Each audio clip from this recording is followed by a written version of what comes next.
مفتی رشید احمد خورشید صاحب کے بیانات یوٹیوب پہ سننے کے لیے youtube.com/مفتی رشید آفیشیل پر کلک کریں اور سبسکرائب کر کے بیل آئیکن کو پریس کریں تاکہ ہمارے آنے والے نئے بیانات آپ کو بر وقت مل سکیں۔ قال النبی صلی اللہ علیہ وسلم تسحروا فإن فی السحور برکہ۔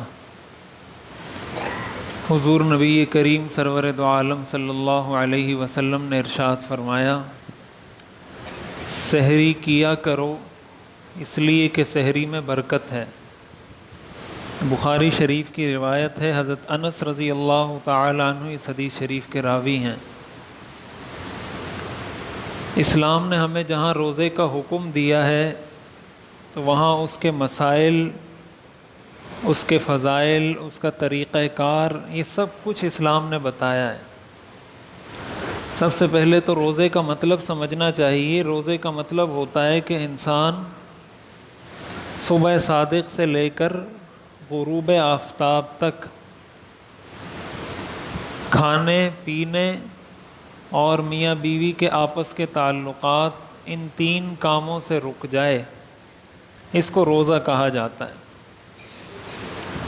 تو روزے کا آغاز ہوتا ہے صبح صادق سے اور اس کا اختتام ہوتا ہے غروب آفتاب پر۔ جب صبح صادق طلوع ہو جائے تو روزہ بند ہو جاتا ہے، یعنی روزے کا وقت شروع ہو جاتا ہے، اور جب سورج غروب ہو جائے تو روزے کا وقت ختم ہو جاتا ہے، یعنی اس وقت روزہ کھولا جاتا ہے، افطاری کی جاتی ہے۔ تو حضور علیہ الصلاۃ والسلام نے یہ ارشاد فرمایا کہ روزہ رکھنے سے پہلے صبح کے وقت سحری کھا لیا کرو، اور آگے آپ نے فرمایا کہ اس میں برکت ہے۔ اب یہ بڑی اہم چیز ہے کہ اگر ہم روزہ رکھیں، جو بھی کام کیا جائے اگر وہ سنت کے مطابق ہو تو اس میں برکت بھی ہوتی ہے، اس کا اثر بھی زیادہ ہوتا ہے۔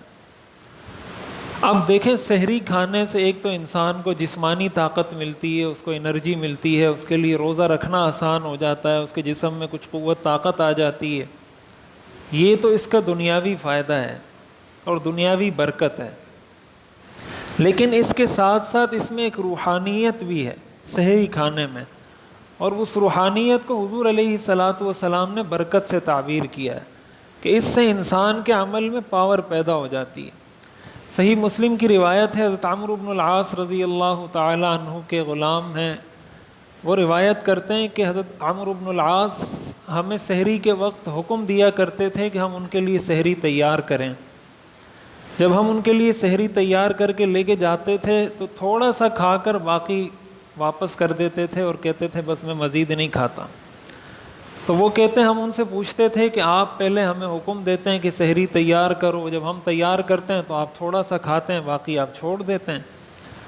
تو انہوں نے حضرت عمرو بن العاص جواب میں ارشاد فرماتے تھے کہ میں سحری اس لیے نہیں کرتا کہ مجھے اس کی کوئی ضرورت ہے یا مجھے بھوک لگی ہوتی ہے، سحری میں اس لیے کرتا ہوں کہ حضور علیہ الصلاۃ والسلام نے یہ فرمایا ہے کہ ہمارے اور اہل کتاب کے روزے میں فرق یہ ہے کہ وہ سحری نہیں کرتے اور ہم سحری کرتے ہیں، بس حضور کے اس ارشاد پر عمل کرنے کے لیے میں یہ کام کرتا ہوں۔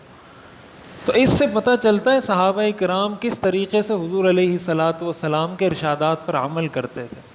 تو ہمارا جسمانی فائدہ تو ہے ہی، ظاہری اور دنیاوی فائدہ تو ہے ہی، لیکن اس کے ساتھ ساتھ روزے کا ثواب بھی زیادہ ہو جائے گا، روزے کے اندر مزید روحانیت اور طاقت آ جائے گی۔ جب یہ روزہ ہم رکھیں گے تو اس میں ہم زیادہ عبادت کریں گے، زیادہ اللہ کو راضی کرنے والے اعمال ہم کر سکیں گے اس کی برکت سے۔ تو ایک تو سحری کھانی چاہیے، دوسری چیز یہ سمجھنی چاہیے کہ سحری میں افضل عمل یہ ہے، سنت عمل یہ ہے کہ سحری تاخیر سے کی جائے۔ تاخیر سے کرنے کا مطلب یہ ہے کہ ایک صورت یہ کہ انسان رات کو سونے سے پہلے ہی یہ نیت کر لے کہ میں سحری کی نیت سے کھا رہا ہوں اور بس صبح نماز کے لیے اٹھوں گا۔ تو ایسا نہیں ہے کہ اگر وہ سحری نہیں کرے گا تو اس کا روزہ نہیں ہوگا، ایسی بات نہیں ہے، روزہ تو اس کا ہو جائے گا، لیکن یہ افضل طریقہ نہیں ہے، مسنون طریقہ نہیں ہے۔ حدیث شریف میں آتا ہے حضور علیہ الصلاۃ والسلام بالکل آخری وقت میں سحری فرمایا کرتے تھے، اور صحابہ کرام نے پوچھا راوی حضرت انس سے پوچھا کہ آپ جو یہ کہہ رہے ہیں کہ آخری وقت میں افطاری کرتے تھے، اس کا کیا مطلب ہے؟ تو حضرت انس نے جواب میں ارشاد فرمایا کہ حضور علیہ الصلاۃ والسلام جب سحری کھانا بند کر دیتے تھے تو اذان اور اس کے دوران اتنا وقفہ ہوتا تھا جتنے دورانیے میں 50 آیتوں کی تلاوت کی جا سکتی ہے. یعنی سحری بند کرنے میں بند کر لی، اب اس کے بعد اذان میں اتنا ٹائم ہے کہ 50 آیات کی تلاوت کی جا سکتی ہے. تو آپ اس کو 5 منٹ کہہ لیں، اندازاً 5-6 منٹ کہہ لیں، یعنی اذان سے 5-6 منٹ پہلے حضور علیہ الصلاۃ والسلام سحری کھانا بند کر دیتے تھے.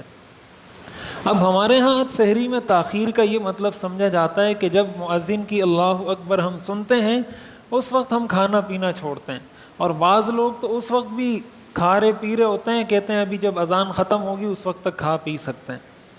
تو اس بات کو اچھے طریقے سے یاد رکھیں کہ اذان اس وقت دی جاتی ہے جب صبح صادق طلوع ہو جاتی ہے، اس لیے کہ اذان وقت کے داخل ہونے کے بعد دی جاتی ہے. اگر وقت سے پہلے اذان دے دی جائے وہ اذان معتبر ہی نہیں ہے. وقت سے پہلے اذان دی تو شریعت کہتی ہے جب وقت داخل ہو اذان دوبارہ دیں، اس لیے کہ وقت سے پہلے اذان کا کیا مطلب؟ یہ تو ایسا ہی ہے کہ کوئی فجر کی نماز فجر کا وقت شروع ہونے سے پہلے پڑھ لے تو فجر کی نماز ادا نہیں ہوگی. اسی طرح اگر فجر کی اذان وقت شروع ہونے سے پہلے دی جائے گی تو اذان بھی ادا نہیں ہوگی. تو اذان اس وقت دی جاتی ہے جب صبح صادق طلوع ہو جاتی ہے، یقینی طور پر اس وقت اذان دی جاتی ہے. لہٰذا اس چیز کا انتظار کرنا بہت بڑی غلطی ہے. اس سے ہمارے روزے خراب ہو رہے ہیں، ہمارے گھر والوں کے روزے خراب ہوتے ہیں، ہمیں اس کا احساس نہیں ہوتا. اور بہت زیادہ یعنی آپ اگر 2 منٹ بعد سحری بند کر رہے ہیں تو 2 منٹ پہلے بند کرنے میں کیا حرج ہے؟ اس سے کیا کوئی ایسا نقصان ہوتا ہے؟ سوائے سستی اور غفلت کے اور کوئی بات نہیں. محض سستی کی وجہ سے یا ایک لاپرواہی کی وجہ سے کہ چلو اذان ہوگی تو کھا لیں گے. اصل طریقہ یہ ہے آپ اپنے پاس کیلنڈر رکھیں، موبائلوں میں موجود ہیں، واٹس ایپ کے ذریعے لوگ شیئر کرتے رہتے ہیں، چھوٹے چھوٹے کارڈ چھپے ہوئے ہیں، اس میں سحری افطاری کا ٹائم لکھا ہوا ہے. آپ دیکھیں سحری جس وقت بند ہو رہی ہے اس سے 3-4 منٹ پہلے سحری کھانا بند کر دیں. یہ مطلب ہے سحری میں تاخیر کا. یہ مطلب ہرگز نہیں ہے کہ اذان ہو رہی ہے اور ہم سحری کھا رہے ہیں. یہ تو سحری کا حکم ہے. افطاری کے بارے میں حدیث شریف میں آتا ہے، حضور علیہ الصلاۃ والسلام نے ارشاد فرمایا، صحیح بخاری کی حدیث ہے، لا یزال الناس بخیر ما عجل الفطر، کہ لوگ اس وقت تک خیر کے ساتھ رہیں گے، اس امت میں اس وقت تک برکت اور خیر رہے گی جب تک یہ افطاری میں جلدی کریں گے. تو افطاری میں جلدی کرنا سنت ہے، سحری میں تاخیر سنت ہے. افطاری میں یہ مسنون ہے کہ جلد از جلد افطاری کی جائے. لیکن یہاں بھی جلد از جلد کا یہ مطلب نہیں کہ اذان سے پہلے افطاری کر لیں یا غروب آفتاب سے پہلے افطاری کر لیں. یہاں بھی مقصد یہ ہے کہ جب اس بات کا یقین ہو جائے کہ غروب آفتاب ہو چکا، سورج غروب ہو چکا ہے، چاہے اذان ہوئی ہو چاہے اذان نہ ہوئی ہو، دونوں صورتوں میں اگر اس بات کا یقین ہو گیا کہ سورج غروب ہو چکا ہے تو آپ افطاری کر سکتے ہیں. اور اگر سورج غروب نہیں ہوا، اگرچہ کوئی اذان بھی دے دیتا ہے تو اس اذان پر بھی افطاری کا کھولنا جائز نہیں ہے، اس لیے کہ معیار اذان نہیں ہے. ممکن ہے اس سے غلطی ہو گئی ہو، اذان دینے والے سے 1 منٹ پہلے اذان دے دی ہو. تو اصل چیز یہ کہ اپنے پاس وقت کو معیار بنائیں، کیلنڈر کو معیار بنائیں، اس کو دیکھیں، اس کے مطابق جب افطاری کا وقت ہو جائے اس کے بعد افطاری کی جائے. اور افطاری کے اندر سنت عمل یہ، حضور علیہ الصلاۃ والسلام کھجور کے ذریعے افطار کرتے تھے، اور کھجور نہیں ہوتی تھی تو پانی کے ذریعے افطار کرتے تھے. اور کھجور کھانا جس طرح افطاری میں سنت عمل ہے اسی طرح سحری میں بھی سنت عمل ہے. ہمارے ہاں افطاری میں تو بڑا اہتمام کیا جاتا ہے، سحری میں اہتمام نہیں ہوتا اور یہ کسی کو پتہ بھی نہیں ہوتا. تو جس طرح سحری میں افطاری میں کھجور کھانا سنت ہے، اسی طرح سحری میں بھی اس کا استعمال کرنا سنت ہے. حضور علیہ الصلاۃ والسلام سحری میں بھی استعمال فرمایا کرتے تھے. اس سنت کو بھی پورا کرنا چاہیے. تو ان چیزوں کو سامنے رکھتے ہوئے کہ سحری بھی ہم دیکھیں ہم کس وقت کر رہے ہیں، اور افطار کو بھی دیکھیں کہ افطار کس وقت کر رہے ہیں. اور پھر افطاری جب کر لی جائے اس کے اندر بسا اوقات یہ ہوتا ہے کہ نماز میں غفلت ہو جاتی ہے کہ افطاری کر لی بعض لوگ سحری میں ایسا کرتے ہیں، سحری کی وہیں پہ جا کے سو گئے، فجر کی نماز چھوٹ جاتی ہے۔ بعض لوگ افطاری میں اتنی تاخیر کر دیتے ہیں، اتنا ٹائم لگا دیتے ہیں کہ مغرب کی نماز ان سے چھوٹ جاتی ہے سستی کی وجہ سے۔ تو یہ تو بالکل ظاہر ہے، اس کا تو کوئی جواز نہیں ہے، اس کی تو کوئی یعنی کوئی مسلمان، ہر مسلمان اس چیز کو سمجھ سکتا ہے کہ یہ کتنا بڑا گناہ کا کام ہے کہ آپ ایک فرض تو آپ نے ادا کر لیا اور اسی کے اختتام پر دوسرا فرض آپ چھوڑ رہے ہیں جو اس روزے سے بھی زیادہ افضل فرض ہے۔ لہٰذا سحری بھی کی جائے، افطاری بھی کی جائے، لیکن فجر کی نماز کا بھی اہتمام ہو اور مغرب کی نماز کا بھی اہتمام ہو۔ اللہ تعالی ہمیں سمجھنے اور عمل کرنے کی توفیق عطا فرمائے۔